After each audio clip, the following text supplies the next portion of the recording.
Ohio State quarterback Justin Fields, standing at 6'3", 228 pounds. He is a true dual threat quarterback. He's got the ability to hurt you from the pocket. He's got a rocket for an arm. He's also accurate, but can make those touch throws, but also take off and run the football and be extremely effective. And he's a good decision maker. Look at his touchdown to interception ratio throughout the course of his time playing for the Buckeyes. Now, a couple of things he's got to work on as he heads to the next level. His post-snap recognition of blitz and coverage. You can see at times, especially versus the teams that pressured him more like Indiana this past season, he would struggle at times to identify what the defense was trying to accomplish or take away from him.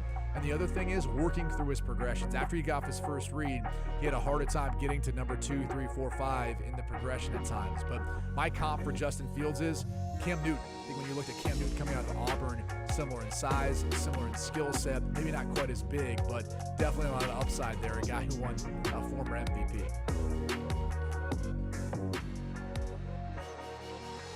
Tevin Jenkins, the offensive tackle out of Oklahoma State in the Big 12, one of my favorite players in all of college football. If you're standing there as a quarterback and you look to your left, you want to see a guy like Tevin Jenkins. The guy is massive, stands 6'6", close to 315 pounds. Kind of reminds me of Marcus Cannon. The biggest thing you'll notice is his sheer strength, his size, and his footwork. When he puts your hands on you and decides to finish you, you have zero shot. The one thing that he's going to have to improve is just control his emotions a little bit. He likes to play to the whistle.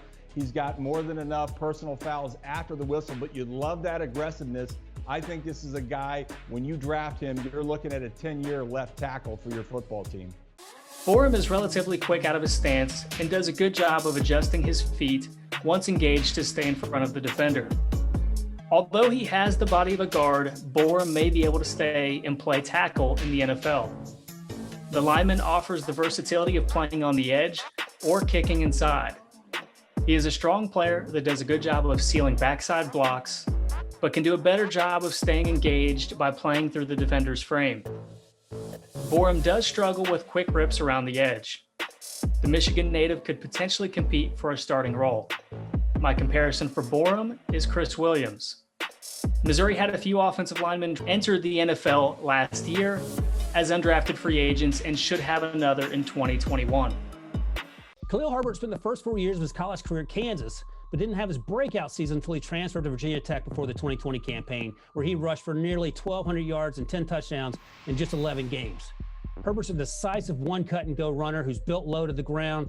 That low center of gravity translates to good contact balance, which allows him to bounce off would-be tacklers. He shows elusivity in tight spaces, as well as the ability to turn the corner, but he's not an every-down back, in part because he doesn't offer much in pass protection, and also because he doesn't contribute much as a receiver out of the backfield. He had just 10 receptions last season, and that was a career high. Herbert does offer something on special teams, though.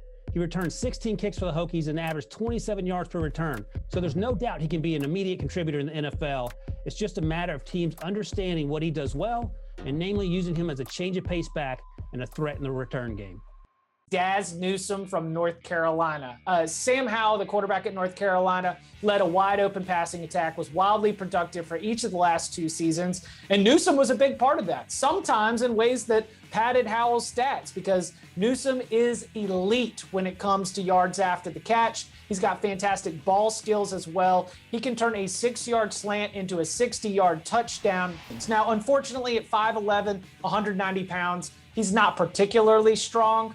He has been seen several times on tape to get knocked off his route just a little bit because he doesn't have that strength. And there's a little bit of a physicality approach. But when it comes to being able to pull it in, great hands, great ball skills, and then turn a play into a home run, Daz Newsom can really, really be a game changer from the slot position. I don't quite think he's got the skill set right now, or the frame especially, to be someone who works on the outside. But if you need a slot receiver, oh man, you can do a lot worse than Daz Newsom.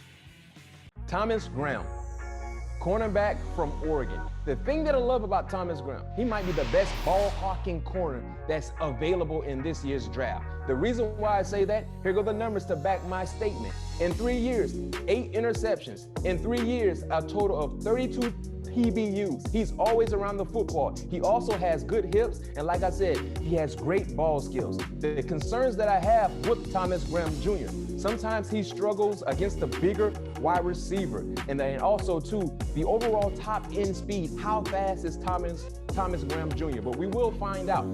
The NFL comp to Thomas, Malcolm Butler.